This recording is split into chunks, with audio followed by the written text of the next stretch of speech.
Good morning students, hopefully you all are fit, fine and healthy. I welcome you all by my channel Kulbir Khyala. Students, today we will discuss the Constitution of India. It's a topic for plus 1 political science students.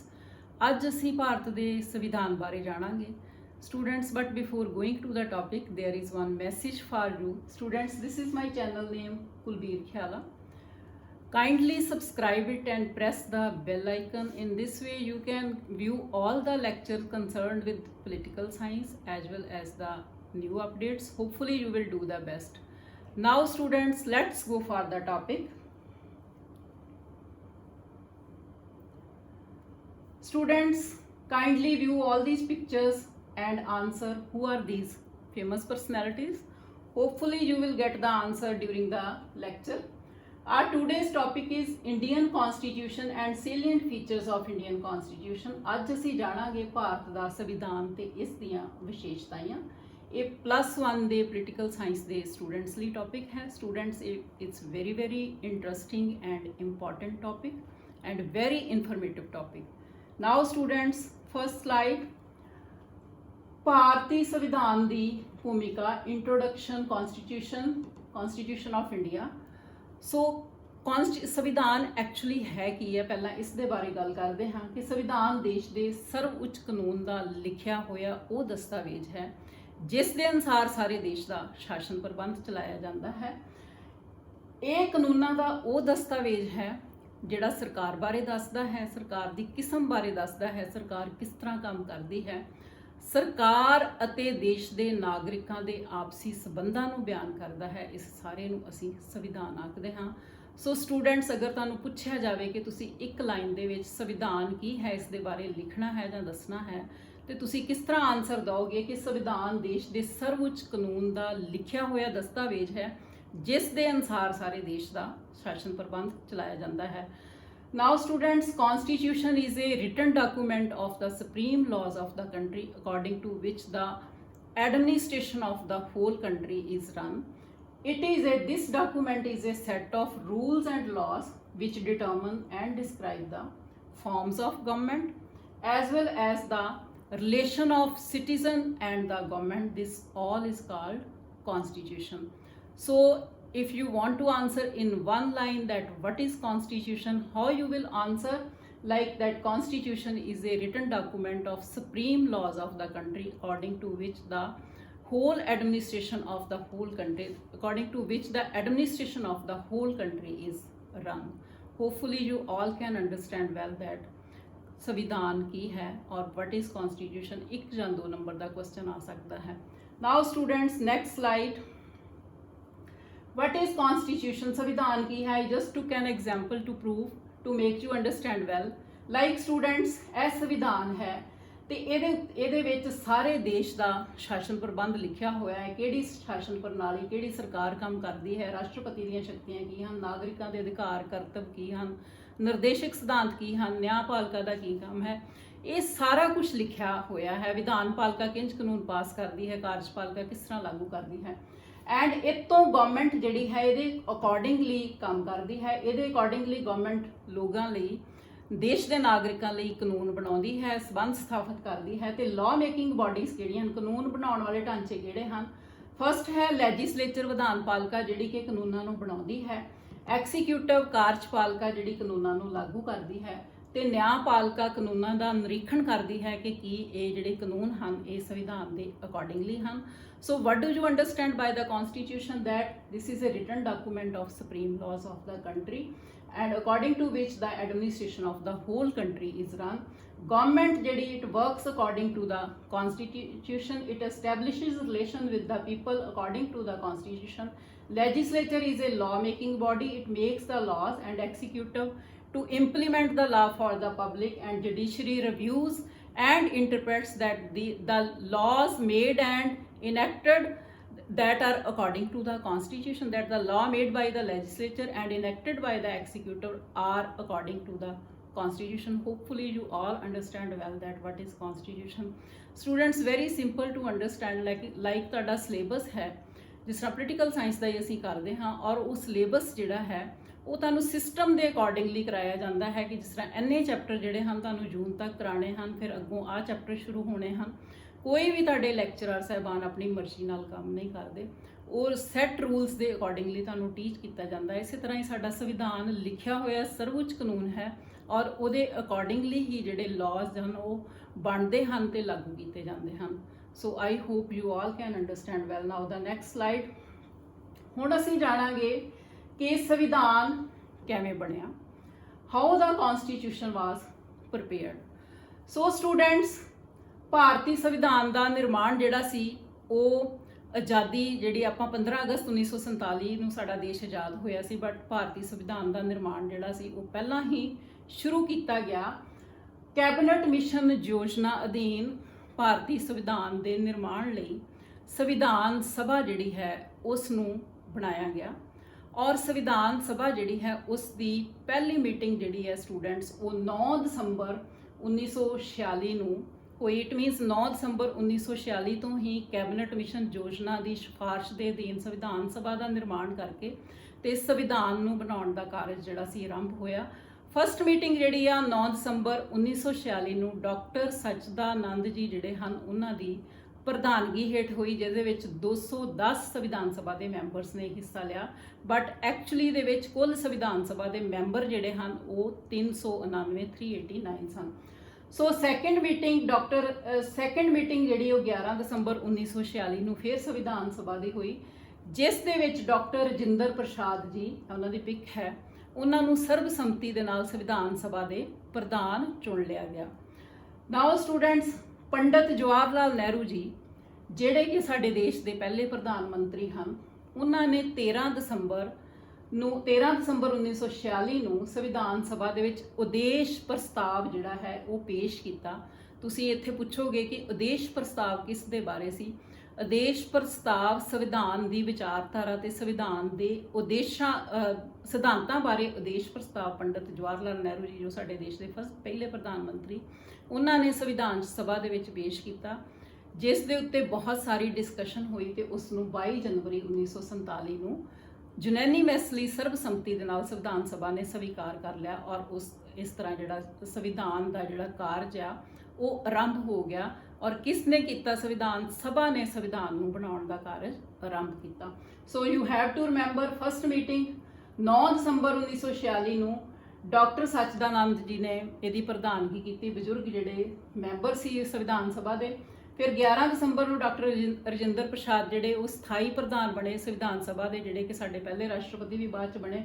And Pandit Jawahar Lal Nehru ji ਨੇ 13 ਦਸੰਬਰ 1946 ਨੂੰ ਜਿਹੜਾ ਸੀ ਉਹ ਉਦੇਸ਼ ਪ੍ਰਸਤਾਵ ਜਿਹੜਾ ਕਿ ਸੰਵਿਧਾਨ ਦੇ ਸਿਧਾਂਤਾਂ ਅਤੇ ਵਿਚਾਰਧਾਰਾ ਬਾਰੇ ਸੀ ਉਹ ਪੇਸ਼ ਕੀਤਾ, ਜਿਹੜਾ ਕਿ 22 ਜਨਵਰੀ 1947 ਨੂੰ ਸੰਵਿਧਾਨ ਸਭਾ ਨੇ ਐਕਸੈਪਟ ਕਰ ਲਿਆ ਤੇ ਸੰਵਿਧਾਨ ਸਭਾ ਦਾ ਨਿਰਮਾਣ ਜਿਹੜਾ ਸੀ, ਸੰਵਿਧਾਨ ਦਾ ਕਾਰਜ ਜਿਹੜਾ ਸੀ ਉਹ ਸ਼ੁਰੂ ਹੋ ਗਿਆ ਸੰਵਿਧਾਨ ਸਭਾ ਦੁਆਰਾ।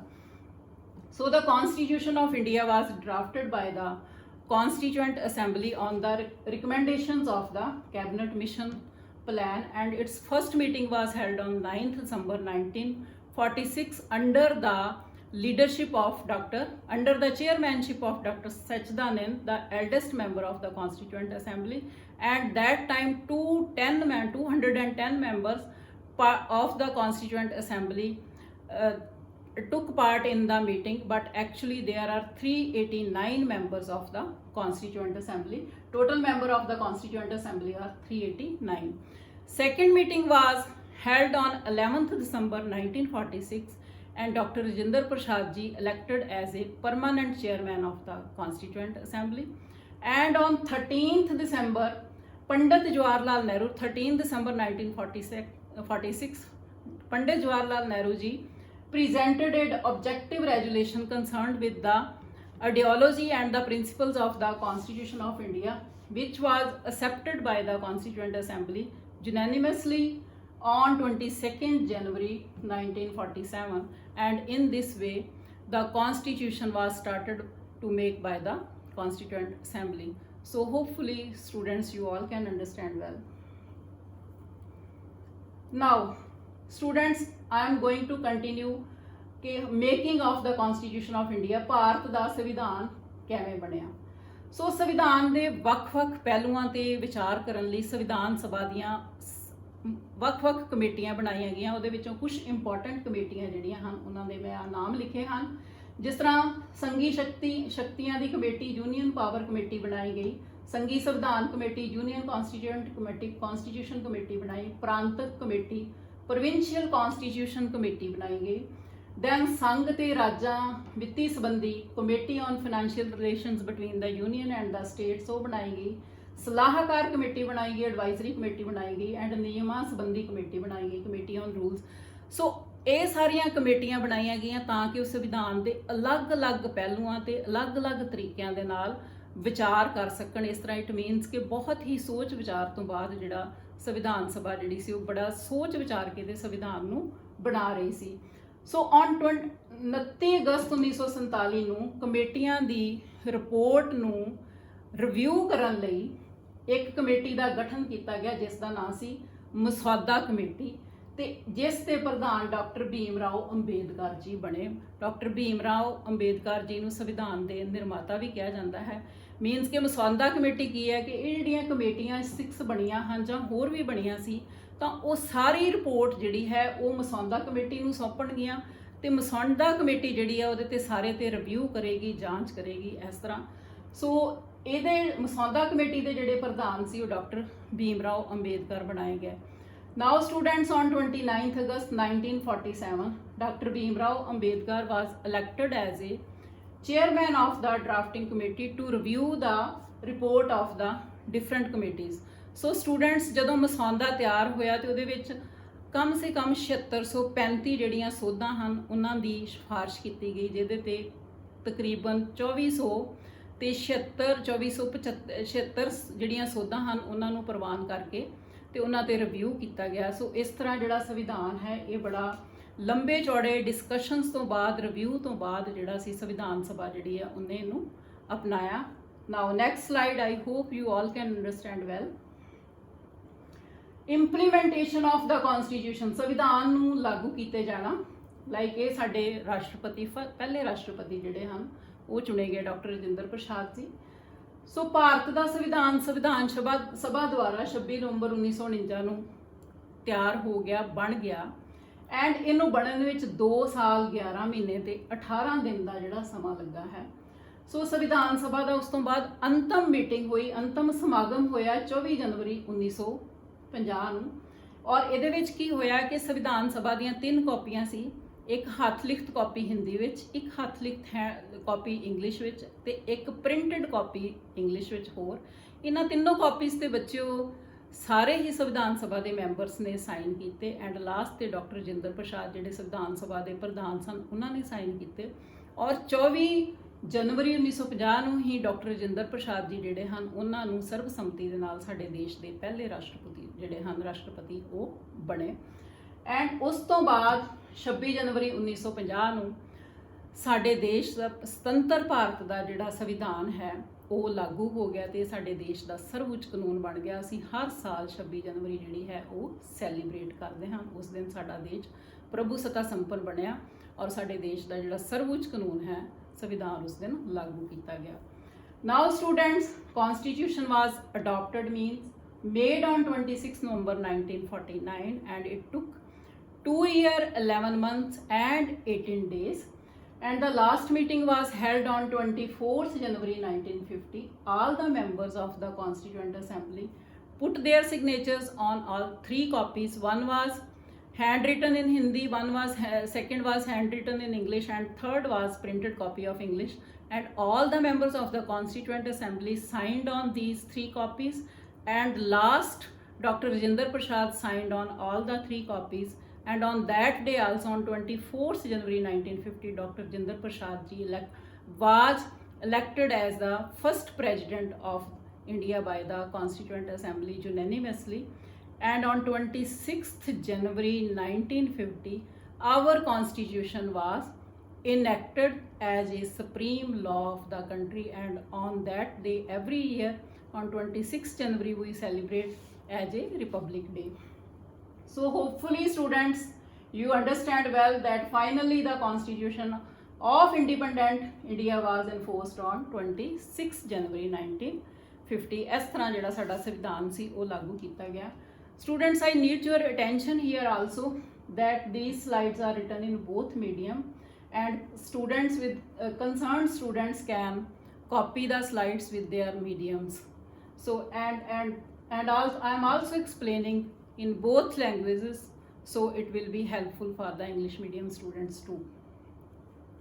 Now students, we will discuss the salient features of Indian Constitution. ਭਾਰਤੀ ਸੰਵਿਧਾਨ ਦੀਆਂ ਮੁੱਖ ਵਿਸ਼ੇਸ਼ਤਾਵਾਂ ਕੀ ਹਨ, ਇਸ ਦੇ ਬਾਰੇ ਜਾਣਦੇ ਹਾਂ। ਸਟੂਡੈਂਟਸ, ਇੱਥੇ ਮੈਂ ਤੁਹਾਨੂੰ ਦੱਸਣਾ ਚਾਹੁੰਦੀ ਹਾਂ ਕਿ ਅਗਰ ਤੁਹਾਨੂੰ ਕੁਐਸਚਨ ਆਉਂਦਾ ਹੈ ਕਿ ਭਾਰਤੀ ਸੰਵਿਧਾਨ ਦੀਆਂ ਕੋਈ 6 ਵਿਸ਼ੇਸ਼ਤਾਵਾਂ ਲਿਖੋ, ਤੁਹਾਨੂੰ 4 ਨੰਬਰ ਦਾ ਜਾਂ 6 ਨੰਬਰ ਦਾ ਕੁਐਸਚਨ ਆਉਂਦਾ ਹੈ, ਤਾਂ ਇਹ ਆਪਾਂ ਹੁਣ ਵਿਸ਼ੇਸ਼ਤਾਵਾਂ ਜਿਹੜੀਆਂ ਸੇਲੀਐਂਟ ਫੀਚਰਸ ਹਨ ਉਹਨਾਂ ਨੂੰ ਹੀ ਡਿਸਕਸ ਕਰ ਰਹੇ ਹਾਂ। ਤੁਸੀਂ ਇਹਨਾਂ ਵਿੱਚੋਂ ਕੋਈ ਵੀ 6 ਜਾਂ 4 ਲਿਖ ਸਕਦੇ ਹੋ। ਸੋ ਫਸਟ ਇਜ਼ ਲਿਖਤੀ ਸੰਵਿਧਾਨ। ਸੋ ਸਟੂਡੈਂਟਸ, 2 ਤਰ੍ਹਾਂ ਦੇ ਸੰਵਿਧਾਨ ਹੁੰਦੇ ਹਨ, ਲਿਖਤੀ ਸੰਵਿਧਾਨ ਹੁੰਦਾ ਹੈ ਤੇ ਅਲਿਖਤੀ ਸੰਵਿਧਾਨ ਹੁੰਦਾ ਹੈ। ਸਾਡੇ ਭਾਰਤ ਦੇਸ਼ ਦਾ ਸੰਵਿਧਾਨ ਲਿਖਤੀ ਸੰਵਿਧਾਨ ਹੈ। ਅਮਰੀਕਾ ਦਾ ਸੰਵਿਧਾਨ ਵੀ ਲਿਖਤੀ ਸੰਵਿਧਾਨ ਹੈ। ਔਰ ਮੈਂ ਇੱਥੇ ਦੱਸ ਦੇਣਾ ਚਾਹੁੰਦੀ ਹਾਂ ਕਿ ਸਾਡੇ ਦੁਨੀਆ ਦੇ ਦੇਸ਼ਾਂ ਦੇ ਮੋਸਟਲੀ ਜਿਹੜੇ ਸੰਵਿਧਾਨ ਹਨ ਉਹ ਲਿਖੇ ਹੋਏ ਹਨ, ਪਰ ਜਿਹੜਾ ਬਰਤਾਨੀਆ ਹੈ, ਮੀਨਸ ਇੰਗਲੈਂਡ ਹੈ, ਉੱਥੋਂ ਦਾ ਸੰਵਿਧਾਨ ਲਿਖਿਆ ਹੋਇਆ ਨਹੀਂ ਹੈ, ਉਹ ਅਲਿਖਤੀ ਸੰਵਿਧਾਨ ਹੈ। ਬਟ ਲਿਖਤੀ ਸੰਵਿਧਾਨ ਇੱਕ ਖਾਸ ਵਿਸ਼ੇਸ਼ਤਾ ਹੁੰਦੀ ਹੈ ਕਿਉਂਕਿ ਇਸ ਨੂੰ ਇੱਕ ਆਮ ਆਦਮੀ ਵੀ ਪੜ੍ਹ ਕੇ ਇਹਦੇ ਕਾਨੂੰਨਾਂ ਬਾਰੇ ਤੇ ਇਸ ਨੂੰ ਸਮਝ ਸਕਦਾ ਹੈ। ਸੋ ਭਾਰਤ ਦਾ ਸੰਵਿਧਾਨ ਲਿਖਤੀ ਸੰਵਿਧਾਨ ਹੈ। So written constitution, Indian constitution is a written constitution. There are 2 types of constitution, written and unwritten constitution. The modern first written constitution was of America, and mostly the constitution of the countries of the world are written, except the constitution of England, that is unwritten constitution. So students, you will remember that the constitution of England is unwritten constitution. And written constitution is always considered better because it is very easy to understand and even common people can also read and understand. So this is the special feature of our Indian constitution, that it is a written constitution. Hopefully you all understand well. Now students, second feature is longest and detailed constitution. ਲੰਬਾ ਅਤੇ ਵਿਸਤ੍ਰਿਤ ਸੰਵਿਧਾਨ ਹੈ। ਭਾਰਤੀ ਸੰਵਿਧਾਨ ਸੰਸਾਰ ਦਾ ਸਭ ਤੋਂ ਲੰਬਾ ਅਤੇ ਵਿਸਤ੍ਰਿਤ ਸੰਵਿਧਾਨ ਹੈ। ਮੌਲਿਕ ਸੰਵਿਧਾਨ ਦੀਆਂ 395 ਧਾਰਾਵਾਂ ਸੀ, 8 ਅਨੁਸੂਚੀਆਂ ਤੇ 22 ਭਾਗ ਸਨ, ਤੇ ਅੱਜ ਤੱਕ 104 ਸੰਵਿਧਾਨਕ ਸੋਧਾਂ ਹੋ ਚੁੱਕੀਆਂ ਹਨ। ਮੀਨਸ ਜਨਵਰੀ 2020 ਤੱਕ 104 ਸੋਧਾਂ ਹੋਈਆਂ ਹਨ। ਸੋਧ ਦਾ ਮਤਲਬ ਕਿ ਕੋਈ ਮੋਡੀਫਿਕੇਸ਼ਨ, ਕੁਛ ਜਿਹੜੀਆਂ ਧਾਰਾਵਾਂ ਹਨ ਉਹਨਾਂ ਦੇ ਵਿੱਚ ਸੋਧ ਕਰਨੀ ਜਾਂ ਨਵੀਆਂ ਧਾਰਾਵਾਂ ਨੂੰ ਐਡ ਕਰਨਾ, ਪੁਰਾਣੀਆਂ ਨੂੰ ਰੱਦ ਕਰ ਦੇਣਾ, ਇਹਨੂੰ ਸੋਧ ਕਹਿੰਦੇ ਹਨ। ਜਿਸ ਤਰ੍ਹਾਂ ਕਿ ਤੁਹਾਡੇ ਸਿਲੇਬਸ ਵਿੱਚ ਸੋਧ ਕੀਤੀ ਜਾਂਦੀ ਹੈ। ਹੁਣ ਸੰਵਿਧਾਨ ਦੀਆਂ 448 ਧਾਰਾਵਾਂ, 12 ਅਨੁਸੂਚੀਆਂ ਤੇ 25 ਭਾਗ ਹਨ। So the Constitution of India is the longest and the detailed constitution. Originally it has 395 articles, 8 schedules and divided into 22 parts. Till date 104 amendments have been done that are the parts of the constitution, and now it has 448 articles, 12 schedules and 25 parts. So students, please have your copy and pen when you all watch the lesson and kindly note them. Now students, next slide. Constitution starts with a preamble. ਸੰਵਿਧਾਨ ਦਾ ਆਰੰਭ ਪ੍ਰਸਤਾਵਨਾ ਦੇ ਨਾਲ ਹੁੰਦਾ ਹੈ। Students, ਪ੍ਰਸਤਾਵਨਾ ਕੀ ਹੈ? ਆਪਾਂ already ਇਹ lesson ਕਰ ਚੁੱਕੇ ਹਾਂ। ਪ੍ਰਸਤਾਵਨਾ ਸੰਵਿਧਾਨ ਦੀ ਇੱਕ ਇੰਟਰੋਡਕਸ਼ਨ ਹੈ। ਲਾਈਕ ਤੁਹਾਡੀ ਪੋਲੀਟੀਕਲ ਸਾਇੰਸ ਦੀ ਬੁੱਕ ਹੈ ਤਾਂ ਉਹਦਾ ਜਿਹੜਾ ਇੰਡੈਕਸ ਹੈ, ਤਤਕਰਾ ਦਿੱਤਾ ਹੁੰਦਾ ਹੈ, ਇੰਟਰੋਡਕਸ਼ਨ ਦਿੱਤੀ ਹੁੰਦੀ, ਜਿਸ ਚੈਪਟਰਸ ਦੇ ਨੇਮ ਦਿੱਤੇ ਹੁੰਦੇ ਆ ਤੇ ਚੈਪਟਰ ਜਿਹੜਾ ਉਹ ਕਿਹੜੇ ਪੇਜਸ ਤੇ ਉਹਦੇ ਬਾਰੇ ਦੱਸਿਆ ਜਾਂਦਾ ਹੈ। ਇਸੇ ਤਰ੍ਹਾਂ ਹੀ ਜਿਹੜੇ ਸਾਡਾ ਸੰਵਿਧਾਨ ਹੈ ਉਹ ਪ੍ਰਸਤਾਵਨਾ ਦੇ ਨਾਲ ਸ਼ੁਰੂ ਹੁੰਦਾ ਹੈ। ਪ੍ਰਸਤਾਵਨਾ ਮੀਨਸ ਇੰਟਰੋਡਕਸ਼ਨ, ਜਿੱਥੋਂ ਸਾਨੂੰ ਸੰਵਿਧਾਨ ਦੇ ਉਦੇਸ਼ਾਂ ਦਾ ਪਤਾ ਲੱਗ ਜਾਂਦਾ ਹੈ ਤੇ ਸਰੂਪ ਦਾ ਪਤਾ ਲੱਗਦਾ ਹੈ। ਸੋ ਸੰਸਾਰ ਦੇ ਬਹੁਤ ਸਾਰੇ ਚੰਗੇ ਸੰਵਿਧਾਨਾਂ ਦੀ ਤਰ੍ਹਾਂ ਭਾਰਤ ਦਾ ਸੰਵਿਧਾਨ ਪ੍ਰਸਤਾਵਨਾ ਦੇ ਨਾਲ ਆਰੰਭ ਹੁੰਦਾ ਹੈ। ਸਭ ਤੋਂ ਪਹਿਲਾਂ ਅਮਰੀਕਾ ਦਾ ਸੰਵਿਧਾਨ ਜਿਹੜਾ ਸੀ ਉਹ ਪ੍ਰਸਤਾਵਨਾ ਦੇ ਨਾਲ ਆਰੰਭ ਹੋਇਆ ਤੇ ਫਿਰ ਇਹ ਇੱਕ ਪਰੰਪਰਾ ਜਿਹੀ ਹੀ ਬਣ ਗਈ, ਤੇ ਇਸੇ ਤਰ੍ਹਾਂ ਭਾਰਤ ਦਾ ਸੰਵਿਧਾਨ ਜਿਹੜਾ ਹੈ ਉਹ ਵੀ ਪ੍ਰਸਤਾਵਨਾ ਨਾਲ ਆਰੰਭ ਹੁੰਦਾ ਹੈ। ਪ੍ਰਸਤਾਵਨਾ ਨੂੰ ਸੰਵਿਧਾਨ ਦਾ ਸ਼ੀਸ਼ਾ, ਸੰਵਿਧਾਨ ਦੀ ਆਤਮਾ ਤੇ ਕੁੰਜੀ ਕਿਹਾ ਜਾਂਦਾ ਹੈ। ਕਿਉਂ ਕਿਹਾ ਜਾਂਦਾ ਹੈ? ਕਿਉਂਕਿ ਸੰਵਿਧਾਨ ਦੀ ਪ੍ਰਸਤਾਵਨਾ ਨੂੰ ਦੇਖ ਕੇ ਸਾਨੂੰ ਸੰਵਿਧਾਨ ਦੇ ਆਦੇਸ਼ਾਂ ਦਾ ਪਤਾ ਲੱਗ ਜਾਂਦਾ ਹੈ ਤੇ ਸਾਨੂੰ ਇਸ ਦੇ ਦੇਸ਼ ਦੇ ਸਰੂਪ ਬਾਰੇ ਪਤਾ ਲੱਗ ਜਾਂਦਾ। ਸੰਵਿਧਾਨ ਦੀ ਪ੍ਰਸਤਾਵਨਾ ਤੋਂ ਸਾਨੂੰ ਸੰਵਿਧਾਨ ਦੇ ਆਦੇਸ਼ਾਂ ਦਾ ਪਤਾ ਲੱਗ ਜਾਂਦਾ ਹੈ ਕਿ ਕਿਹੜੇ ਆਦੇਸ਼ ਪ੍ਰਾਪਤ ਕਰਨੇ ਹਨ, ਜਿਵੇਂ ਕਿ ਨਾਗਰਿਕਾਂ ਲਈ ਸੁਤੰਤਰਤਾ, ਸਮਾਨਤਾ, ਨਿਆਂ ਅਤੇ ਭਾਈਚਾਰਾ ਦੇ ਉਦੇਸ਼ ਜਿਹੜੇ ਹਨ, ਇਹ ਸਾਡੇ ਗੋਲ ਹਨ, ਇਹਨਾਂ ਨੂੰ ਅਸੀਂ ਅਚੀਵ ਕਰਨਾ ਹੈ। ਇਸੇ ਤਰ੍ਹਾਂ ਹੀ ਸਾਡੇ ਦੇਸ਼ ਦਾ ਸਰੂਪ ਜੋ ਕਿ ਜੋ ਪ੍ਰਭੂਸੱਤਾ ਸੰਪੰਨ ਸਮਾਜਵਾਦੀ ਧਰਮ ਨਿਰਪੱਖ ਲੋਕਤੰਤਰੀ ਤੇ ਗਣਰਾਜ ਜਿਹੜਾ ਹੈ ਉਸ ਨੂੰ ਭਾਰਤ ਦੀ ਸੰਵਿਧਾਨ ਦੀ ਪ੍ਰਸਤਾਵਨਾ ਕੋਸ਼ਿਸ਼ ਕਰਦੀ ਹੈ। ਇਸ ਬਾਰੇ ਵੀ ਸਾਨੂੰ ਪ੍ਰਸਤਾਵਨਾ ਤੋਂ ਪਤਾ ਲੱਗ ਜਾਂਦਾ ਹੈ। ਐਂਡ ਸਟੂਡੈਂਟਸ, ਪ੍ਰਸਤਾਵਨਾ ਦਾ ਸ਼ੁਰੂਆਤ ਤੇ ਐਂਡ ਜਿਹੜਾ ਉਹ ਇਹਨਾਂ ਸ਼ਬਦਾਂ ਦੇ ਨਾਲ ਸ਼ੁਰੂ ਹੁੰਦਾ ਹੈ ਕਿ ਅਸੀਂ ਭਾਰਤ ਦੇ ਲੋਕ ਭਾਰਤ ਦੇ ਸੰਵਿਧਾਨ ਨੂੰ ਸਵੀਕਾਰ ਕਰਦੇ ਹਾਂ, ਅਧਿਨਿਯਮਤ ਕਰਦੇ ਹਾਂ ਤੇ ਆਤਮ ਅਰਪਿਤ ਕਰਦੇ ਹਾਂ। ਮੀਨਸ ਕਿ ਅਸੀਂ ਇਸ ਸੰਵਿਧਾਨ ਦੇ ਕਾਨੂੰਨਾਂ ਦੇ ਆਪਣੇ ਆਪ ਨੂੰ ਅਧੀਨ ਕਰਦੇ ਹਨ। ਇਹ ਪ੍ਰਸਤਾਵਨਾ ਦੇ ਸ਼ੁਰੂ ਵਾਲੇ ਵਰਡ ਹਨ, ਸ਼ਬਦ ਹਨ ਤੇ ਅਖੀਰ ਵਾਲੇ ਹਨ। So Indian constitution starts with preamble and it has its own importance. It's called the mirror, the soul and the key of the constitution. And even Dr. K.M. Munshi, the member of the Constituent Assembly, also called the preamble as the political horoscope of the constitution. Why it is called political horoscope, the mirror, the soul or the key of the constitution? Because it describes the objectives like freedom, equality, fraternity and the justice. These are the goals that should be achieved for the citizens of the India, as well as it declares the nature of the state, that India is a sovereign, socialist, secular, democratic and republic. And the preamble starts with the words that we the people of India do hereby adopt, enact and give this constitution to ourselves. So I hope students you understand the importance of the preamble and it's the special feature of the constitution. Now students, ਕਠੋਰ ਅਤੇ ਲਚਕੀਲਾ ਸੰਵਿਧਾਨ, rigid and flexible constitution, ਭਾਰਤੀ ਸੰਵਿਧਾਨ ਦੀ ਸੋਧ ਵਿਧੀ ਕਰਕੇ ਇਹ ਮਿਸ਼ਰਤ ਹੈ ਕਠੋਰਤਾ ਦਾ ਤੇ ਲਚਕੀਲੇਪਨ ਦਾ। ਲਾਈਕ ਕੁਛ ਇਹਦੀਆਂ ਧਾਰਾਵਾਂ ਜਿਹੜੀਆਂ ਹਨ ਉਹ ਸਿੰਪਲ ਮੈਜੋਰਿਟੀ ਦੇ ਨਾਲ, ਸਧਾਰਨ ਬਹੁਮਤ ਦੇ ਨਾਲ ਹੀ ਉਹਨਾਂ ਨੂੰ ਬਦਲਿਆ ਜਾ ਸਕਦਾ ਹੈ। ਜਿਸ ਤਰ੍ਹਾਂ ਕੋਈ ਨਾਗਰਿਕਤਾ ਬਾਰੇ ਕਾਨੂੰਨ ਹੈ ਜਾਂ ਪਾਰਲੀਮੈਂਟ ਦੇ ਮੈਂਬਰਾਂ ਦੇ ਜਿਹੜੇ ਭੱਤੇ ਹਨ ਜਾਂ ਤਨਖਾਹਾਂ ਉਹਨਾਂ ਬਾਰੇ ਕਾਨੂੰਨ ਹੈ, ਜਾਂ ਕੋਈ ਸਟੇਟ ਦਾ ਨਾਮ ਚੇਂਜ ਕਰਨਾ ਹੈ ਤਾਂ ਉਹ ਸਧਾਰਨ ਬਹੁਮਤ ਦੇ ਨਾਲ ਹੀ ਚੇਂਜ ਹੁੰਦਾ ਹੈ। ਇਸ ਕਰਕੇ ਇਹ ਸੰਵਿਧਾਨ ਨੂੰ ਲਚਕੀਲਾ ਕਿਹਾ ਜਾਂਦਾ ਹੈ। ਬਟ ਇਹ ਸੰਵਿਧਾਨ ਕਠੋਰ ਵੀ ਹੈ। ਕਠੋਰ ਕਿਉਂ ਹੈ ਸਟੂਡੈਂਟਸ ਇਹ ਸੰਵਿਧਾਨ? ਕਿਉਂਕਿ ਇਸ ਦੀਆਂ ਕੁਝ ਧਾਰਾਵਾਂ ਹਨ ਜਿਨ੍ਹਾਂ ਨੂੰ ਬਦਲਣ ਲਈ ਸੰਸਦ ਦੇ ਦੋਵਾਂ ਸਦਨਾਂ ਦਾ 2/3 ਬਹੁਮਤ ਚਾਹੀਦਾ ਹੈ, ਔਰ ਨਾਲ ਦੀ ਨਾਲ ਜਿਹੜੀਆਂ ਸਟੇਟਸ ਹਨ 50% ਜਿਹੜੇ ਰਾਜ ਵਿਧਾਨ ਸਭਾਵਾਂ ਹਨ ਉਹਨਾਂ ਦੀ ਪ੍ਰਵਾਨਗੀ ਵੀ ਚਾਹੀਦੀ ਹੈ। ਸੋ ਇਹ ਜਿਹੜਾ ਸੋਧ ਦਾ ਤਰੀਕਾ ਹੈ ਇਹ ਜ਼ਿਆਦਾ ਮੁਸ਼ਕਲ ਹੈ। ਇਸ ਕਰਕੇ ਇਹ ਸੰਵਿਧਾਨ ਕਠੋਰ ਵੀ ਹੈ। ਇਸ ਤਰ੍ਹਾਂ ਸਾਡੇ ਸੰਵਿਧਾਨ ਦਾ ਸਪੈਸ਼ਲ ਫੀਚਰ ਹੈ ਕਿ ਇਹ ਮਿਸ਼ਰਤ ਹੈ ਕਠੋਰਤਾ ਦਾ ਤੇ ਲਚਕੀਲੇਪਨ ਦਾ। ਐਂਡ ਸੋਧ ਦੀਆਂ ਵਿਧੀਆਂ ਨਾਲ ਸੰਬੰਧਿਤ ਧਾਰਾ ਜਿਹੜੀ ਹੈ ਉਹ 368 ਹੈ। ਸੋ ਸੋਧ ਵਿਧੀਆਂ ਕਰਕੇ ਹੀ ਸਾਡਾ ਸੰਵਿਧਾਨ ਕਠੋਰ ਤੇ ਲਚਕੀਲਾ ਹੈ। ਸੋ the unique of Indian constitution that it is a combination of rigidity and flexibility. The different amendment procedures make it rigid or flexible. Like there are some articles which are changed with the simple majority of the parliament members, but there are some special provisions which are amended, some special articles which are amended with 2/3 majority of the members of parliament present and voting, and as well as the approval of 1/2 means 50% state legislative assemblies. So our constitution is a combination of both rigidity and flexible due to different procedures of the amendments. Hopefully you all understand well students. Now next, constitution is drawn from various sources. ਵੱਖ-ਵੱਖ ਸੋਮਿਆਂ ਤੋਂ ਲਿਆ ਗਿਆ ਸੰਵਿਧਾਨ ਹੈ। Students ਇੱਥੇ ਤੁਹਾਨੂੰ question ਆਂਦਾ ਹੈ ਕਿ ਭਾਰਤ ਦੇ ਸੰਵਿਧਾਨ ਨੂੰ ਉਧਾਰ ਦਾ ਥੈਲਾ ਕਿਉਂ ਕਿਹਾ ਜਾਂਦਾ ਹੈ, ਤਾਂ ਤੁਸੀਂ ਉੱਥੇ ਇਹ ਆਨਸਰ ਲਿਖੋਗੇ, why the Indian constitution is called the bag of borrowing. So you will answer this. So Bharat ਦੇ ਸੰਵਿਧਾਨ ਨੂੰ ਵੱਖ-ਵੱਖ ਸੋਮਿਆਂ ਤੋਂ ਲਿਆ ਗਿਆ। ਕਿਉਂ ਲਿਆ ਗਿਆ? ਇਹਨੂੰ ਵਧੀਆ ਸੰਵਿਧਾਨ ਬਣਾਉਣ ਵਾਸਤੇ। ਸੰਸਦੀ ਪ੍ਰਣਾਲੀ ਤੇ ਕਾਨੂੰਨ ਦਾ ਸ਼ਾਸਨ ਅਸੀਂ ਇੰਗਲੈਂਡ ਤੋਂ ਲਿਆ ਹੈ। ਮੌਲਿਕ ਅਧਿਕਾਰ ਨਿਆਂਪਾਲਿਕਾ ਦੀ ਵਿਸ਼ੇਸ਼ ਸਥਿਤੀ ਅਮਰੀਕਾ ਤੋਂ ਲਈ ਹੈ। ਰਾਜਨੀਤੀ ਦੇ ਨਿਰਦੇਸ਼ਕ ਸਿਧਾਂਤ ਅਸੀਂ ਆਇਰਲੈਂਡ ਤੋਂ ਲਏ ਹਨ ਤੇ ਭਾਰਤ ਦੀ ਸੰਘਾਤਮਕ ਪ੍ਰਣਾਲੀ ਜਿਹੜੀ ਹੈ ਉਹ ਅਸੀਂ ਕੈਨੇਡਾ ਤੋਂ ਲਈ ਹੈ।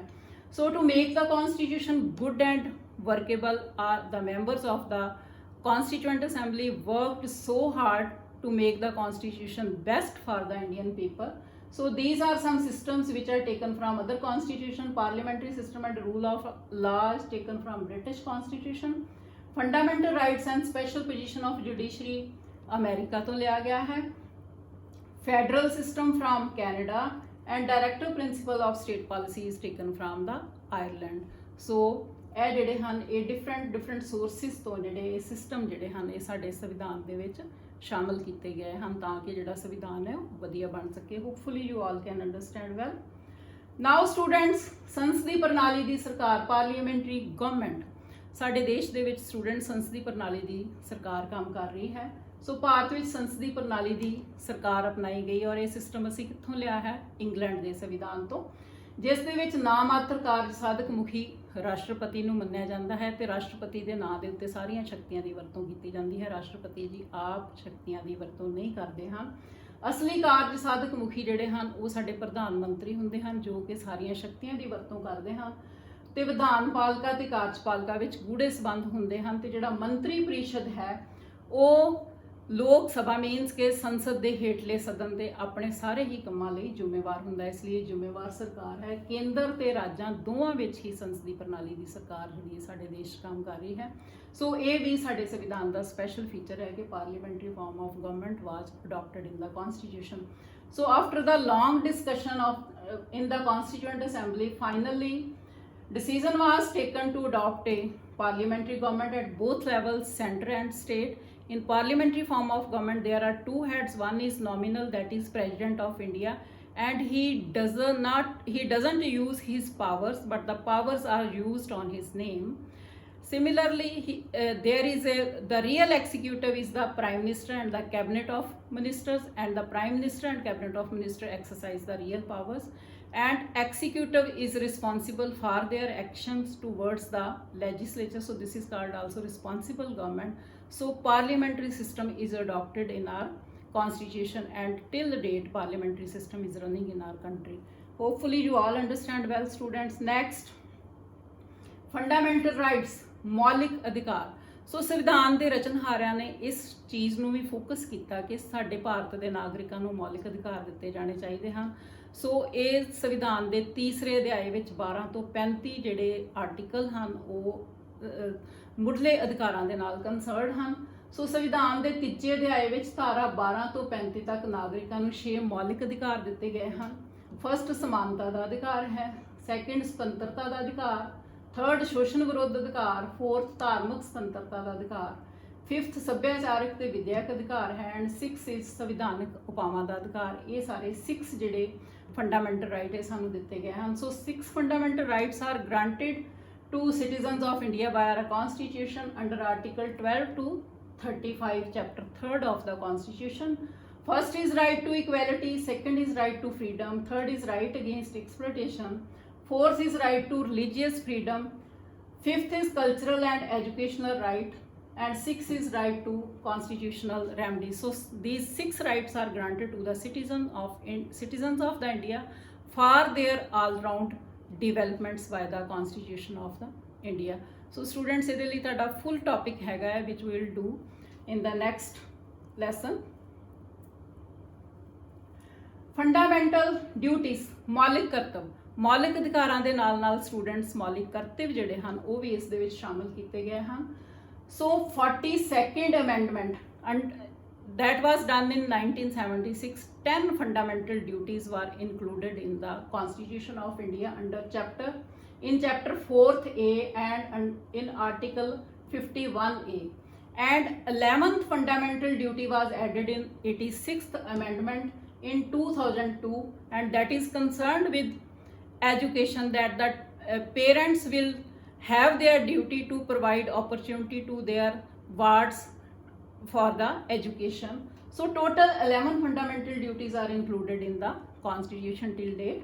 So 42ਵੀਂ ਸੋਧ 1976 ਰਾਹੀਂ ਚੈਪਟਰ 4A ਧਾਰਾ 51A ਵਿੱਚ 10 ਕਰਤੱਵ ਸ਼ਾਮਲ ਕੀਤੇ ਗਏ ਤੇ 11ਵਾਂ ਕਰਤੱਵ 86ਵੀਂ ਸੋਧ 2002 ਦੇ ਵਿੱਚ ਸ਼ਾਮਲ ਕੀਤਾ ਗਿਆ। ਇਸ ਤਰ੍ਹਾਂ ਇਹਦੇ ਵਿੱਚ ਕੁੱਲ 11 ਮੌਲਿਕ ਕਰਤੱਵ ਜਿਹੜੇ ਹਨ ਸਾਡੇ ਸੰਵਿਧਾਨ ਦੇ ਵਿੱਚ ਸ਼ਾਮਲ ਹਨ। ਜਿਹੜਾ 11ਵਾਂ ਮੌਲਿਕ ਕਰਤੱਵ ਹੈ 86ਵੀਂ ਸੋਧ ਵਿੱਚ ਰਾਹੀਂ ਕੀਤਾ ਗਿਆ। ਇਹਦੇ ਨਾਲ ਕੰਸਰਨਡ 21A ਜਿਹੜੀ ਧਾਰਾ ਹੈ ਉਹ ਹੈ ਕੰਸਰਨਡ ਜਿਹਦੇ ਵਿੱਚ ਮਾਪੇ ਆਪਣੀ ਜ਼ਿੰਮੇਵਾਰੀ ਸਮਝਣਗੇ ਕਿ ਆਪਣੇ ਬੱਚਿਆਂ ਨੂੰ ਜਿਹੜੀ ਐਜੂਕੇਸ਼ਨ ਹੈ ਉਹ ਪ੍ਰੋਵਾਈਡ ਕਰਨ ਦੀ ਜ਼ਿੰਮੇਵਾਰੀ ਲੈਣ। Hopefully students I think you all can understand well, ਔਰ ਇਹਦੇ ਲਈ ਤੁਹਾਡਾ ਪੂਰਾ ਟੌਪਿਕ ਵੀ ਹੈਗਾ ਵਿਚ ਵੀ will do.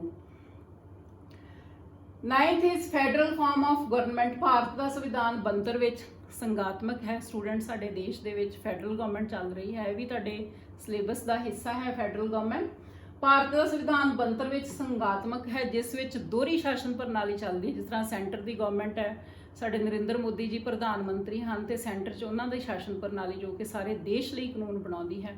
But Har state ਦੀ ਆਪੋ ਆਪਣੀ ਸਰਕਾਰ ਕੰਮ ਕਰ ਰਹੀ ਹੈ, ਗਵਰਨਮੈਂਟ ਹੈ। ਜਿਸ ਤਰ੍ਹਾਂ ਪੰਜਾਬ 'ਚ ਕਾਂਗਰਸ ਦੀ ਗਵਰਨਮੈਂਟ ਚੱਲ ਰਹੀ ਹੈ ਸਾਡੇ ਮੁੱਖ ਮੰਤਰੀ ਕੈਪਟਨ ਅਮਰਿੰਦਰ ਸਿੰਘ ਦੇ ਅੰਡਰ।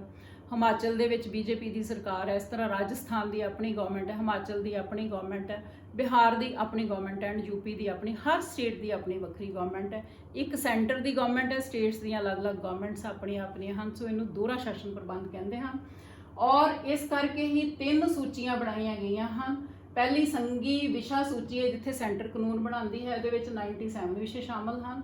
ਰਾਜ ਸੂਚੀ ਵਿੱਚ 66 ਵਿਸ਼ੇ ਸ਼ਾਮਲ ਹਨ ਤੇ ਸਮਵਰਤੀ ਸੂਚੀ ਵਿੱਚ 47 ਵਿਸ਼ੇ ਹਨ।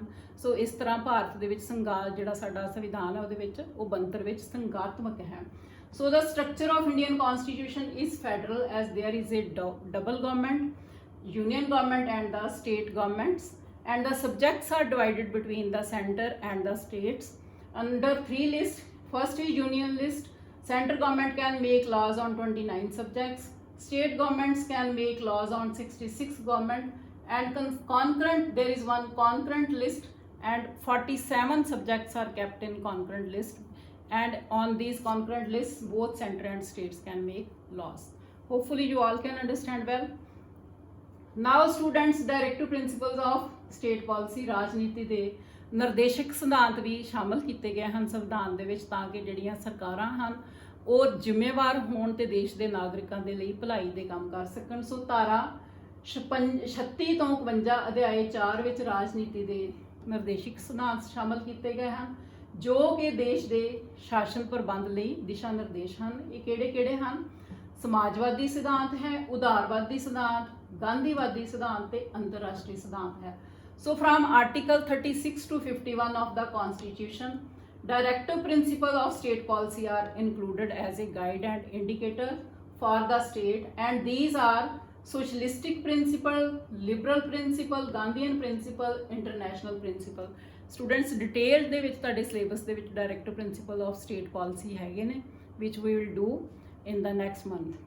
Now students, next, single citizenship, ਇਕਹਿਰੀ ਨਾਗਰਿਕਤਾ।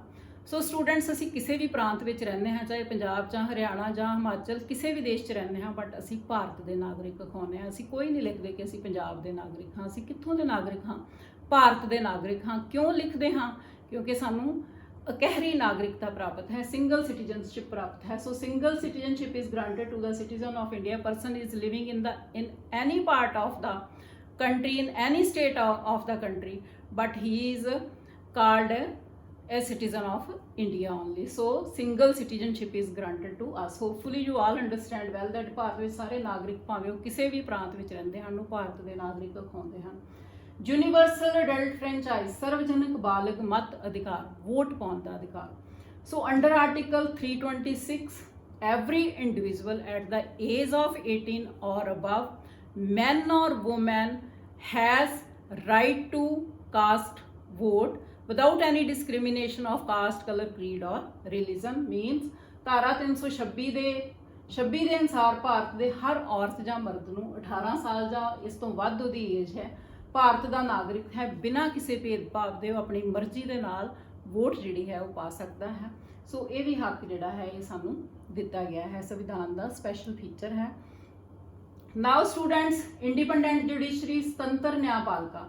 ਸੋ ਸੰਵਿਧਾਨ ਸਭਾ ਦੇ ਰਚਨਹਾਰਿਆਂ ਨੇ ਉਸ ਟਾਈਮ ਤੇ ਸੁਤੰਤਰ ਨਿਆਂਪਾਲਿਕਾ ਦਾ ਗਠਨ ਕੀਤਾ, ਤਾਂ ਕਿ ਇੱਕ ਤੇ ਉਹ ਸਰਵਉੱਚ ਕਾਨੂੰਨ ਜਿਹੜਾ ਸੰਵਿਧਾਨ ਹੈ ਉਸ ਦੀ ਵੀ ਰਾਖੀ ਹੋ ਸਕੇ, ਔਰ ਜਿਹੜੇ ਸਾਨੂੰ ਮੌਲਿਕ ਅਧਿਕਾਰ ਦਿੱਤੇ ਗਏ ਹਨ ਉਹਨਾਂ ਦੀ ਵੀ ਰੱਖਿਆ ਵਾਸਤੇ ਸੁਤੰਤਰ ਨਿਆਂਪਾਲਿਕਾ ਦਾ ਗਠਨ ਕੀਤਾ ਗਿਆ। So the constitution of India make the provision of independent judiciary. Why it is made independent?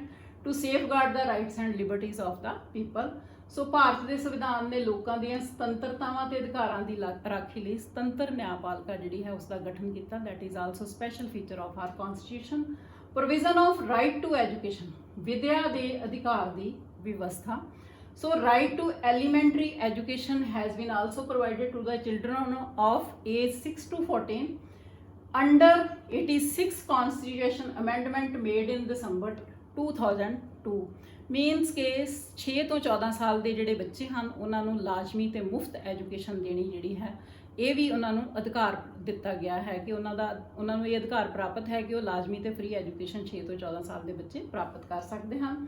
ਸੋ ਦਸੰਬਰ 2002 ਵਿੱਚ ਸੰਵਿਧਾਨ ਦੀ 66ਵੀਂ ਸੋਧ ਅਧੀਨ ਧਾਰਾ 21A ਸ਼ਾਮਲ ਕਰਕੇ 6 ਤੋਂ 14 ਸਾਲ ਦੇ ਬੱਚਿਆਂ ਲਈ ਮੁੱਢਲੀ ਵਿਦਿਆ ਦੀ ਜਿਹੜੀ ਵਿਵਸਥਾ ਹੈ ਉਹ ਵੀ ਸੰਵਿਧਾਨ ਕਰਦਾ ਹੈ। Hopefully you all understand well students. Now students, evaluation ਮੁਲਾਂਕਣ। ਅਸੀਂ ਭਾਰਤੀ ਸੰਵਿਧਾਨ ਬਾਰੇ ਬਹੁਤ ਵਿਸਤ੍ਰਿਤ ਵਿੱਚ ਜਾਣਿਆ, ਬੜਾ ਲੰਬਾ ਚੌੜਾ ਸੰਵਿਧਾਨ ਲਿਖਿਆ ਹੋਇਆ ਹੈ। ਸੰਵਿਧਾਨ ਕਿਵੇਂ ਬਣਿਆ, ਸੰਵਿਧਾਨ ਕੀ ਹੈ ਤੇ ਸੰਵਿਧਾਨ ਦੀਆਂ ਖਾਸ ਵਿਸ਼ੇਸ਼ਤਾਵਾਂ ਕੀ ਹਨ। ਸੋ ਇਸ ਤਰ੍ਹਾਂ ਸਾਡੇ ਸੰਵਿਧਾਨ ਦੇ ਰਚਨਹਾਰਿਆਂ ਨੇ ਸੰਵਿਧਾਨ ਨੂੰ ਬੜੀ ਸੋਚ ਸਮਝ ਕੇ ਤੇ ਸਾਡੇ ਦੇਸ਼ ਲਈ ਬੜਾ ਵਧੀਆ ਸੰਵਿਧਾਨ ਤਿਆਰ ਕੀਤਾ। So after going through the whole about Indian Constitution, we can conclude that the members of Constituent Assembly gave their maximum to make the best and working constitution for Indian people, and it is a unique constitution. Now students, assignment, it's a homework. Right answer of the following question: how was constitution prepared? ਆਪਾਂ slide 'ਚ ਕੀਤਾ ਹੈ ਕਿ ਸੰਵਿਧਾਨ ਕਿਵੇਂ ਬਣਿਆ। ਸੰਵਿਧਾਨ ਸਭਾ ਦੇ ਪ੍ਰਧਾਨ ਕੌਣ ਸੀ? who was president of constituent assembly? Hopefully you will get the answer when you will watch the lesson. Write down any 6 characteristics of Indian constitution. ਭਾਰਤੀ ਸੰਵਿਧਾਨ ਦੀਆਂ ਕੋਈ 6 ਵਿਸ਼ੇਸ਼ਤਾਵਾਂ ਆਪਾਂ 12 ਕੀਤੀਆਂ ਹਨ, so you can answer them. Why Indian constitution known as the bag of borrowing? ਸੰਵਿਧਾਨ ਨੂੰ ਉਧਾਰ ਦਾ ਥੈਲਾ ਕਿਉਂ ਕਿਹਾ ਜਾਂਦਾ ਹੈ? ਅਸੀਂ ਬਿਲਕੁਲ ਡਿਸਕਸ ਕੀਤਾ ਕਿ ਅਲੱਗ-ਅਲੱਗ ਸੋਮਿਆਂ ਤੋਂ ਲਿਆ ਹੈ। So students, I hope you all can understand well. Thank you very much. Stay healthy.